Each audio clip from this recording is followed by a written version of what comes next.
ನಮಸ್ಕಾರ ಸ್ನೇಹಿತರೆ, ನಮ್ಮ ಯೂಟ್ಯೂಬ್ ಚಾನೆಲ್ಗೆ ನಿಮ್ಗೆಲ್ರಿಗೂ ಆತ್ಮೀಯ ಸ್ವಾಗತ. ಇವತ್ತು ನಾನು ನಿಮ್ ಮುಂದೆ ತಂದಿರೋದು 2022ರಲ್ಲಿ ರಿಲೀಸ್ ಆದ ತಲೆ ಗಿರಣಿಸುವಂತಹ ಒಂದು super hit Indonesian horror thriller movie. ಇದರ ಹೆಸರು ಕೊರಿಯನ್. ಫ್ರೆಂಡ್ಸ್, ನೀವೆಂದಾದ್ರೂ ಯೋಚನೆ ಮಾಡಿದೀರಾ, ನಿಮ್ ಜೊತೆಯಲ್ಲೇ ನಿಮ್ಮಂತೆಯೇ ಕಾಣುವ ಆದರೆ ನಿಮ್ಮ ಉಸಿರು ನಿಲ್ಲಿಸುವಷ್ಟು ಕೆಟ್ಟದಾದ ಒಂದು ಪ್ರತಿರೂಪ ಹುಟ್ಟಿನಿಂದ ಸಾಯುವವರೆಗೂ ನಿಮ್ಮನ್ನೇ ಹಿಂಬಾಲಿಸ್ತಿರ್ತದೆ ಅಂತ? ಹೌದು, ಇಸ್ಲಾಮಿಕ್ ನಂಬಿಕೆಗಳ ಪ್ರಕಾರ ಕೊರಿಯನ್ ಅಂದ್ರೆ ಮನುಷ್ಯನ ಜೊತೆಯಲ್ಲೇ ಇರುವ ಒಂದು ಜಿನ್ ಅಥವಾ ದುಷ್ಟ ಶಕ್ತಿ. ಇದ್ರ ಕೆಲಸವೇ ಮನುಷ್ಯನನ್ನ ಕೆಟ್ಟ ಕೆಟ್ಟ ದಾರಿಗೆ ಎಳೆಯುವುದು. ಈ ಕಾನ್ಸೆಪ್ಟ್ ಇಟ್ಕೊಂಡು ಮಾಡಿರುವ ಈ ಮೂವಿ ನಿಮ್ಮ ಬೆನ್ನು ಹುರಿಯಲ್ಲಿ ನಡುಕ ಹುಟ್ಟಿಸೋದು ಗ್ಯಾರಂಟಿ. ನೀವು ವಿಡಿಯೋ ಕೊನೆಯವರೆಗೂ ನೋಡ್ಲೇಬೇಕು, ಯಾಕಂದ್ರೆ ಇದರ ಕ್ಲೈಮ್ಯಾಕ್ಸ್ ಮತ್ತು ಮೆಸೇಜ್ ನಿಮ್ಮನ್ನ ನಿಜಕ್ಕೂ ಶಾಕ್ ಮಾಡುತ್ತೆ. ಬನ್ನಿ, ತಡ ಮಾಡದೆ ಕಥೆಯೊಳಗೆ ಹೋಗೋಣ. ಲೈಕ್ ಮಾಡಿ, ಕಾಮೆಂಟ್ ಮಾಡಿ, ಸಬ್ಸ್ಕ್ರೈಬ್ ಮಾಡಿ. Let's go. ಕತೆ ಶುರು ಮಾಡುವ ಮುನ್ನ ಸಿನಿಮಾದಲ್ಲಿ ಬರುವ ಮುಖ್ಯ ಪಾತ್ರಗಳ ಬಗ್ಗೆ ತಿಳಿದುಕೊಳ್ಳೋಣ. ಜಹ್ರಾ, ಸ್ಕೂಲ್ನ ಟಾಪರ್ ಮತ್ತು ತುಂಬಾ ಬುದ್ಧಿವಂತ ಹುಡುಗಿ, ಹಾಗೂ ಯೋಲಾಂಡಾ, ಹೊಸದಾಗಿ ಬಂದಿರುವ ಮಾಡರ್ನ್ ಹಾಗೂ ರೂಲ್ಸ್ ಬ್ರೇಕ್ ಮಾಡುವ ಹುಡುಗಿ, ಮತ್ತು ಉಸ್ತಾದ್ ಜೇಲಾನಿ, ಹಾಸ್ಟೆಲ್ನ ಕಟ್ಟುನಿಟ್ಟಿನ ಆದರೆ ಕ್ರೂರ ಪ್ರಾಂಶುಪಾಲರು. ಉಮ್ಮಿ ಹನಾ, ಜೇಲಾನಿಯ ಹೆಂಡತಿ. ಕತೆ ಶುರುವಾಗೋದು ರೋಡಿಯಾತುಲ್ ಜನ್ನಾ ಅನ್ನೋ ಒಂದು ಕಾಡಿನ ಮಧ್ಯೆ ಇರುವ ಹುಡುಗಿಯರ ಇಸ್ಲಾಮಿಕ್ ಬೋರ್ಡಿಂಗ್ ಸ್ಕೂಲ್ನಿಂದ. ಇದು ಹೊರಗಿನ ಪ್ರಪಂಚದಿಂದ ಸಂಪೂರ್ಣವಾಗಿ ಕಟ್ ಆಫ್ ಆದ ಜಾಗ. ಇಲ್ಲಿ ನಮ್ಮ ಕಥೆಯ ನಾಯಕಿ ಜಹ್ರಾಲ ಪರಿಚಯವಾಗುತ್ತೆ. ಜಹ್ರಾ ಕಳೆದ 6 ವರ್ಷಗಳಿಂದ ಈ ಸ್ಕೂಲ್ನಲ್ಲಿದ್ದಾಳೆ. ಅವಳು ತುಂಬಾ ಸೈಲೆಂಟ್, ತುಂಬಾನೇ ಬುದ್ಧಿವಂತೆ ಮತ್ತು ಸ್ಕೂಲ್ನ ರೂಲ್ಸ್ ಗಳನ್ನ ಚಾಚು ತಪ್ಪದೆ ಪಾಲಿಸುವ ಒಬ್ಬ ಮಾಡೆಲ್ ಸ್ಟೂಡೆಂಟ್. ಪ್ಲಸ್ ಒಂದು, ಈ ಸ್ಕೂಲ್ ಅನ್ನ ನಡೆಸುತ್ತಿರುವುದು ಉಸ್ತಾದ್ ಜೈಲಾನಿ.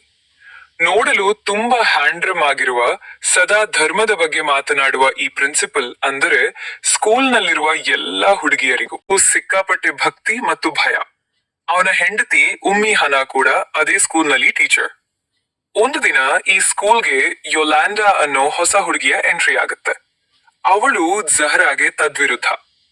ತಲೆಗೆ ಕೆಂಪು ಬಣ್ಣದ ಹೇರ್ ಕಲರ್ ಮಾಡಿಸಿರುವ, ಸದಾ ರೂಲ್ಸ್ ಬ್ರೇಕ್ ಮಾಡುವ, ಯಾರದ್ದೂ ಮಾತ್ ಕೇಳದ ಅಪ್ಪಟ ಬಂಡಾಯಗಾರ್ತಿ ಅವಳು. ಅವಳನ್ನ ಬುದ್ಧಿ ಕಲೀಲಿ ಅಂತ ಅವಳ ಪೇರೆಂಟ್ಸ್ ಈ ಕಟ್ಟುನಿಟ್ಟಿನ ಸ್ಕೂಲ್ಗೆ ಸೇರ್ಸಿರ್ತಾರೆ. ಉಸ್ತಾದ್ ಜೈಲಾನಿ ಜಹ್ರಾನನ್ನ ಕರೆದು ಒಂದು ಟಾಸ್ಕ್ ಕೊಡ್ತಾನೆ. ನೀನು ಯೋಲಾಂಡಾಳನ್ನ ನಿನ್ನ ಜೊತೆಲೆ ಇಟ್ಕೋ, ಅವಳ ಮೇಲೆ ಕಣ್ಣಿಡು ಮತ್ತು ಅವಳನ್ನ ತಿದ್ದಿ ಬುದ್ಧಿ ಕಲಿಸು ಅಂತ. ಉಸ್ತಾದ್ ಮಾತನ್ನ ದೇವರ ವಾಕ್ಯದಂತೆ ಪಾಲಿಸುವ ಜಹ್ರಾ ಅದಕ್ಕೆ ಒಪ್ಕೊಳ್ತಾಳೆ. ಸ್ವಲ್ಪ ದಿನಗಳ ನಂತರ ಉಸ್ತಾದ್ ಜೈಲಾನಿ ಎಲ್ಲಾ ಸೀನಿಯರ್ ಹುಡುಗಿಯರನ್ನ ಕರೆದು ಒಂದು ವಿಚಿತ್ರವಾದ ಪ್ರಸ್ತಾಪ ಇಡ್ತಾನೆ. ಅವನ್ ಹೇಳ್ತಾನೆ, ನಿಮ್ಮ ಮನಸ್ಸಿನ ಶಕ್ತಿ ಹೆಚ್ಚಾಗ್ಬೇಕು ಅಂದ್ರೆ ನಿಮ್ಮ ಒಳಗೆ ಅಡಗಿರುವ ಕೋರಿನ್, ನಿಮ್ಮ ಪ್ರತಿರೂಪದ ಜಿನ್ನನ್ನ ನೀವು ಎಚ್ಚರಿಸಬೇಕು. ನಾನು ನಿಮಗೆ ಆ ತಾಂತ್ರಿಕ ವಿದ್ಯೆ ಹೇಳಿಕೊಡ್ತೇನೆ ಅಂತ. ಯೋಲಾಂಡಾ ಇದಕ್ಕೆ ತೀವ್ರವಾಗಿ ವಿರೋಧಿಸ್ತಾಳೆ. ಇದೆಲ್ಲ ಕೆಟ್ಟ ಶಕ್ತಿಗಳನ್ನ ಕರೆಯುವ ತಂತ್ರ, ಇದು ನಮ್ಗೆ ಅಪಾಯ ಅಂತ ಎಚ್ಚರಿಸ್ತಾಳೆ. ಆದ್ರೆ ಜಹ್ರಾ ಸೇರಿದಂತೆ ಯಾವ ಹುಡುಗಿಯರು ಯೋಲಾಂಡಾ ಮಾತನ್ನ ಕೇಳೋದಿಲ್ಲ. ಅವರೆಲ್ಲರೂ ಉಸ್ತಾದ್ ಜೈಲಾನಿ ಮೇಲಿರುವ ಕುರುಡು ಭಕ್ತಿಯಿಂದ ಆ ಆಚರಣೆ ಮಾಡಲು ಒಪ್ತಾರೆ. ಮಧ್ಯರಾತ್ರಿ, ಕತ್ತಲು ತುಂಬಿದ ಕೋಣೆಯಲ್ಲಿ ಉಸ್ತಾದ್ ಜೈಲಾನಿ ಎಲ್ಲರನ್ನೂ ವೃತ್ತಾಕಾರವಾಗಿ ಕೂರಿಸಿ ಕೆಲವು ಮಂತ್ರಗಳನ್ನ ಪಠಿಸಲು ಹೇಳ್ತಾನೆ. ವಾತಾವರಣ ಸಂಪೂರ್ಣ ಬದಲಾಗ್ತದೆ. ದೀಪಗಳು ಮಿನುಗುತ್ತವೆ. ಹುಡುಗಿಯರ ಮೈ ಮೇಲೆ ಏನೋ ವಿಚಿತ್ರವಾದ ಶಕ್ತಿ ಆವಾಹನೆ ಆದಂತೆ ಆಗ್ತದೆ. ಯಶಸ್ವಿಯಾಗಿ ಆ ರಿಚುವಲ್ ಮುಗಿಯುತ್ತೆ. ಆದ್ರೆ ಯಾರಿಗೂ ಗೊತ್ತಿರ್ಲಿಲ್ಲ ಅವರು ತಮ್ಮ ಪಾಲಿನ ಯಮಸ್ವರೂಪಿ ದೆವ್ವಗಳನ್ನ ತಾವೇ ಸ್ವತಃ ಆಹ್ವಾನಿಸಿದ್ದಾರೆ ಅಂತ. ಮಾರನೇ ದಿನದಿಂದಲೇ ಸ್ಕೂಲ್ನಲ್ಲಿ ಭಯಾನಕ ಘಟನೆಗಳು ಶುರುವಾಗ್ತವೆ. ಹುಡುಗಿಯರಿಗೆ ತಮ್ಮ ಕಣ್ಣ ಮುಂದೆ ತಮ್ಮಂತೆಯೇ ಕಾಣುವ ಆದ್ರೆ ಭಯಾನಕವಾಗಿ ನಗುವ ಪ್ರತಿರೂಪಗಳು ಕಾಣಿಸಿಕೊಳ್ಳಲು ಶುರುವಾಗ್ತವೆ. ಒಬ್ಬಳು ಹುಡುಗಿ ಕನ್ನಡಿ ಮುಂದೆ ನಿಂತಾಗ ಅವಳು ಅತ್ತರೆ ಕನ್ನಡಿಯೊಳಗಿನ ಅವಳ ಪ್ರತಿರೂಪ ವಿಕಾರವಾಗಿ ನಗುತ್ತಿರ್ತದೆ. ಇನ್ನೊಬ್ಬಳು ಹುಡುಗಿ ಬಾತ್ರೂಮ್ ನಲ್ಲಿರುವಾಗ ಅವಳದೇ ರೂಪದ ದೆವ್ವ ಅವಳ ಮೇಲೆ ಅಟ್ಯಾಕ್ ಮಾಡುತ್ತದೆ.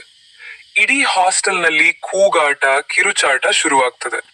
ಈ ಕೋರಿನ್ಗಳು ಬರೀ ಹೆದರಿಸ್ತಿರ್ಲಿಲ್ಲ, ಬದಲಾಗಿ ಆ ಹುಡುಗಿಯರ ಜಾಗವನ್ನ ಆಕ್ರಮಿಸಿಕೊಳ್ಳಲು ಪ್ರಯತ್ನಿಸ್ತಿರ್ತವೆ. ಈ ಮಧ್ಯೆ ಯೋಲಾಂಡಾ ಸುಮ್ಮನೆ ಕೂರುವುದಿಲ್ಲ. ಅವಳು ರಾತ್ರಿ ವೇಳೆ ಕದ್ದು ಸ್ಕೂಲ್ನ ರಹಸ್ಯಗಳನ್ನ ಹುಡುಕಲು ಶುರು ಮಾಡ್ತಾಳೆ. ಆಗ ಅವಳಿಗೆ ಒಂದು ಶಾಕಿಂಗ್ ಸತ್ಯ ಗೊತ್ತಾಗುತ್ತದೆ. ಉಸ್ತಾದ್ ಜೈಲಾನಿಯ ಅಸಲಿ ಮುಖ ಮತ್ತು ಕರಾಳ ಸತ್ಯ. ಫ್ರೆಂಡ್ಸ್, ಈ ಮೂವಿಯ ಅಸಲಿ ಟ್ವಿಸ್ಟ್ ಇರೋದೇ ಇಲ್ಲಿ. ಆ ದೆವ್ವಗಳಿಗಿಂತ ದೊಡ್ಡ ರಾಕ್ಷಸ ಯಾರು ಗೊತ್ತಾ? ಸ್ವತಃ ಆ ಪ್ರಿನ್ಸಿಪಲ್ ಉಸ್ತಾದ್ ಜೈಲಾನಿ. ಹೌದು, ಆತ ಧರ್ಮದಮ ಮುಖವಾಡ ಹಾಕಿಕೊಂಡಿರುವ ಒಬ್ಬ ನೀಚ ಕಾಮುಕ ಮತ್ತು ಮಾಂತ್ರಿಕ. ಆತ ತನ್ನ ಕಾಮದಾಸೆ ತೀರಿಸಿಕೊಳ್ಳಲು ವರ್ಷಗಳಿಂದ ಆ ಮುಗ್ಧ ಹುಡುಗಿಯರನ್ನ ಬಳಸಿಕೊಳ್ತಿರ್ತಾನೆ. ಯಾರಾದ್ರೂ ಅವನನ್ನ ಪ್ರಶ್ನಿಸಿದ್ರೆ ಅಥವಾ ಯಾರಿಗಾದ್ರೂ ಈ ಸತ್ಯ ಗೊತ್ತಾದ್ರೆ ಅವನು ಬ್ಲಾಕ್ ಮ್ಯಾಜಿಕ್ ಮಾಡಿ ಆ ಹುಡುಗಿಯರ ಕೋರಿನ್ ಅನ್ನು ಆವಾಹನೆ ಮಾಡಿ ಆ ದೆವ್ವಗಳ ಮೂಲಕವೇ ಹುಡುಗಿಯರನ್ನ ಕೊಲ್ಲಿಸ್ತಿರ್ತಾನೆ ಅಥವಾ ಅವರಿಗೆ ಹುಚ್ಚುಗಿಡಿಸ್ತಿರ್ತಾನೆ.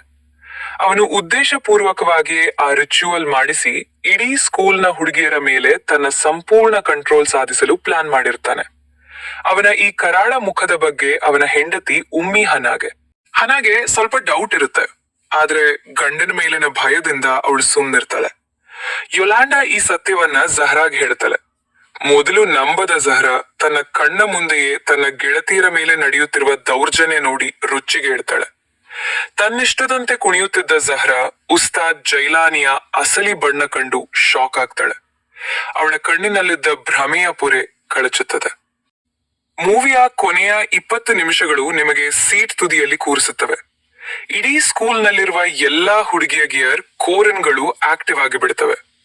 ಎಲ್ಲಿ ನೋಡಿದ್ರೂ ರಕ್ತ ದೆವ್ವಗಳ ಆರ್ಭಟ. ಜಹ್ರಾ, ಯೊಲಾಂಡಾ ಮತ್ತು ಉಳಿದ ಕೆಲವು ಹುಡುಗಿಯರು ಒಂದಾಗ್ತಾರೆ. ಇದು ಕೇವಲ ದೆವ್ವಗಳ ವಿರುದ್ಧದ ಹೋರಾಟವಾಗಿರ್ಲಿಲ್ಲ, ಬದಲಾಗಿ ತಮ್ಮನ್ನು ಬಳಸಿಕೊಳ್ಳುತ್ತಿದ್ದ ಒಬ್ಬ ಕ್ರೂರ ಗಂಡಸಿನ ವಿರುದ್ಧದ ಬಂಡಾಯವಾಗಿತ್ತು. ಉಸ್ತಾದ್ ಜೈಲಾನಿ ತನ್ನ ಮಾಟ ಮಂತ್ರದಿಂದ ದೊಡ್ಡ ರಾಕ್ಷಸನಂತೆ ವರ್ತಿಸಲು ಶುರು ಮಾಡ್ತಾನೆ. ಅವನು ಜಹ್ರಾ ಮತ್ತು ಯೊಲಾಂಡಾಳನ್ನು ಕೊಲ್ಲಲು ತನ್ನೆಲ್ಲ ಕರಾಳ ಶಕ್ತಿಗಳನ್ನು ಬಳಸ್ತಾನೆ. ಅದೇ ಸಮಯಕ್ಕೆ ಉಸ್ತಾದ್ನ ಹೆಂಡತಿ ಉಮ್ಮಿ ಹನಾಗೆ ತನ್ನ ಗಂಡ ಅಡಗಿಸಿಟ್ಟಿದ್ದ ಮಾಟ ಮಂತ್ರದ ವಸ್ತುಗಳು ಸಿಗುತ್ತವೆ. ತನ್ನ ಗಂಡನೇ ಈ ಎಲ್ಲಾ ಸಾವು ನೋವುಗಳಿಗೆ ಕಾರಣ ಎಂದು ಅವಳಿಗೆ ಪಕ್ಕಾ ಆಗುತ್ತದೆ. ಕ್ಲೈಮ್ಯಾಕ್ಸ್ ನಲ್ಲಿ ಜರಾ ಮತ್ತು ಯೊಲಾಂಡಾ ತಮ್ಮ ಪ್ರಾಣವನ್ನು ಪಣಕ್ಕಿಟ್ಟು ಅತ್ಯಂತ ಧೈರ್ಯದಿಂದ ಆ ಕೋರಿನ್ಗಳನ್ನು ಮತ್ತು ಉಸ್ತಾದ್ನನ್ನು ಎದುರಿಸುತ್ತಾರೆ. ಉಮ್ಮಿ ಹನಾ ಕೂಡ ಕೊನೆಗೆ ಆ ಹುಡುಗಿಯರ ಪರವಾಗಿ ನಿಂತು ಆ ಮಾಟ ಮಂತ್ರದ ವಸ್ತುಗಳನ್ನು ನಾಶ ಮಾಡುತ್ತಾಳೆ. ಇದರಿಂದ ಉಸ್ತಾದ್ ಜೈಲಾನಿಯ ಶಕ್ತಿ ಕುಂದುತ್ತದೆ. ಅಂತಿಮವಾಗಿ ಅವನದೇ ಪಾಪದ ಕರ್ಮ ಅವನನ್ನು ಸುಟ್ಟು ಹಾಕುತ್ತದೆ. ತನ್ನ ಅಹಂಕಾರ ಮತ್ತು ಕಾಮಕ್ಕಾಗಿ ಮುಗ್ಧರನ್ನು ಬಲಿ ಕೊಡುತ್ತಿದ್ದ ಆತನ ಅಂತ್ಯ ಅತ್ಯಂತ ಭೀಕರವಾಗಿರುತ್ತದೆ. ಜರಾ ಮತ್ತು ಯೊಲಾಂಡಾ ಆ ನರಕದಿಂದ ಉಳಿದ ಹುಡುಗಿಯರನ್ನು ಕರೆದುಕೊಂಡು ಹೊರಬರುವುದರೊಂದಿಗೆ ಈ ಸಿನಿಮಾ ಮುಕ್ತಾಯವಾಗುತ್ತದೆ. ಫ್ರೆಂಡ್ಸ್, ನೋಡಿದ್ರಲ್ಲ, ಕೋರಿನ್ ಕೇವಲ ಒಂದು ಹಾರರ್ ಮೂವಿ ಮಾತ್ರ ಅಲ್ಲ, ಇದು ಸಮಾಜಕ್ಕೆ ಒಂದು ಕನ್ನಡಿ ಹಿಡಿಯುವ ಸಿನಿಮಾ. ಈ ಮೂವಿಯಲ್ಲಿ ಬರುವ ದೆವ್ವಗಳಿಗಿಂತ ಧರ್ಮ ಮತ್ತು ಅಧಿಕಾರದ ಹೆಸರಿನಲ್ಲಿ ಮುಗ್ಧರನ್ನು ಶೋಷಣೆ ಮಾಡುವ ಮನುಷ್ಯ ರೂಪದ ರಾಕ್ಷಸರೇ ಹೆಚ್ಚು ಅಪಾಯಕಾರಿ ಅನ್ನೋದನ್ನು ಡೈರೆಕ್ಟರ್ ಅದ್ಭುತವಾಗಿ ತೋರಿಸಿದ್ದಾರೆ. ಕುರುಡು ಭಕ್ತಿ ಹೇಗೆ ನಮ್ಮನ್ನು ನಾಶ ಮಾಡುತ್ತದೆ ಮತ್ತು ಎಷ್ಟೇ ಕಷ್ಟ ಬಂದರೂ ಮಹಿಳೆಯರು ತಮ್ಮ ಹಕ್ಕುಗಳಿಗಾಗಿ ಧ್ವನಿ ಎತ್ತಬೇಕು ಅನ್ನೋದೇ ಈ ಸಿನಿಮಾದ ಮೂಲ ಸಂದೇಶ.